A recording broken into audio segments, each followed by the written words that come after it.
everyone. Welcome to Survivor Vlog. This is it actually will be a collab channel. It looks like if you recently subscribed and you don't really know what this channel is going to be. It looks like it's going to turn out to be a collab channel. I've given the password to 3 of my friends. If any of my other Survivor friends are interested in maybe doing Survivor vlogs, let me know. Anyway, we'll just have to wait and see what the other survivors do. Kind of hoping maybe people will do a few vlogs here and there before the new season starts. Just talk about different topics, different things about Survivor. Just really pump this channel up. But I know I will. Probably about every other week I'll think of an interesting topic to talk about. So I want to talk about Redemption Island first of all, of course, because we're all like, well, I know I am pumped up to see what this new season is going to be like, what this twist is going to be like. I've heard about it a few times in the past, but not in great detail. And my first thought was, oh, it's going to be just like the Outcast season, Pearl Islands. Well, not exactly. And my feeling about Pearl Islands when it first aired, I liked the idea. I thought it was cool. But after I watched the season a couple more times, I'm like, that really wasn't a very fair twist because it really messed up some people's games, especially Andrew Savage. I think Andrew would have made it much further in the game had it not been for that twist. And Lillian coming back in and jumping to the other side, and, I think that, it wasn't a very fair twist in retrospect. So, but the thing about Redemption Island is it's different in 2 ways that I know of.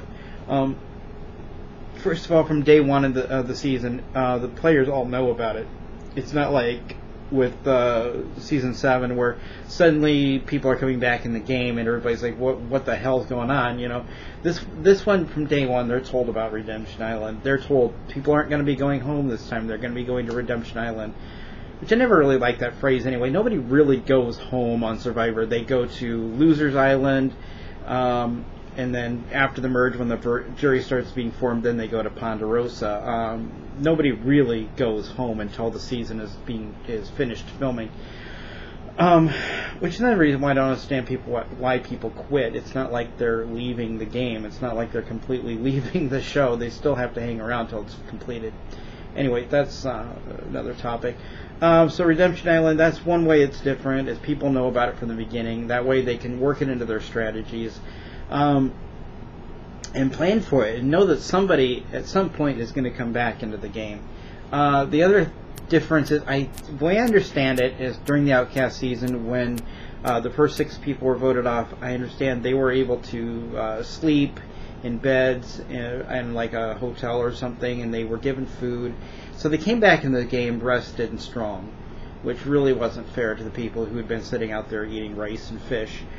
And practically starving, so that gave them a little bit of an edge in the competitions. And really, in retrospect, at the time when season 7 first aired, I liked Lillian, but in retrospect, she was not that good a player. And Burton, despicable. But that's another topic. So yeah, I think this could be an interesting twist in that people could actually use this thing to come up with some creative strategies. For example, if you think back to season 2, I've been thinking about this a little bit. Kel, remember the second guy voted off? He was the army captain. He was physically fit. He was mentally strong. He just wasn't very social. If they had Redemption Island, he might have made it far in that season. I don't know. Beef jerky controversy aside, I think that he didn't have a very good game because he wasn't a very social person. He was quiet. He kept to himself. He kind of, did his own thing, and he just kind of stayed out of everybody's way, which I think rubbed his tribe the wrong way. And if he had Redemption Island to go to where he could, face off in one-on-one competitions with other people coming in, I think he would have stayed on Redemption Island.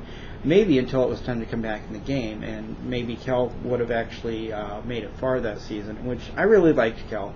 Again, beef jerky controversy aside, I don't think we'll ever really know for sure what happened there unless Kel comes out and, he said that he didn't have beef. Well, anyway, that's another topic. It seems like I'm trying to do about 15 topics here instead of just talking about Redemption Island. But yeah, it really could work out well for somebody. But then, of course, there's the danger of if you vote somebody out of your tribe and they go to Redemption Island, when they come back in the game, they're probably going to be against you. And so, yeah, it'll be interesting. I think it's going to be an interesting season. I'd like to, Mike, Deborah, and Rob all have passwords for this channel. So if you guys want to, maybe put your input in, what you think of this new twist.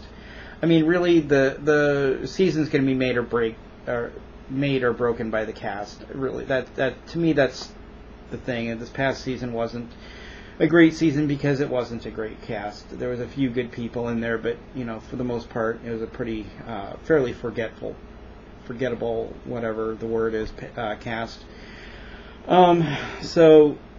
But I think it's going to be an interesting twist. It'll be fun to see how people strategize around it.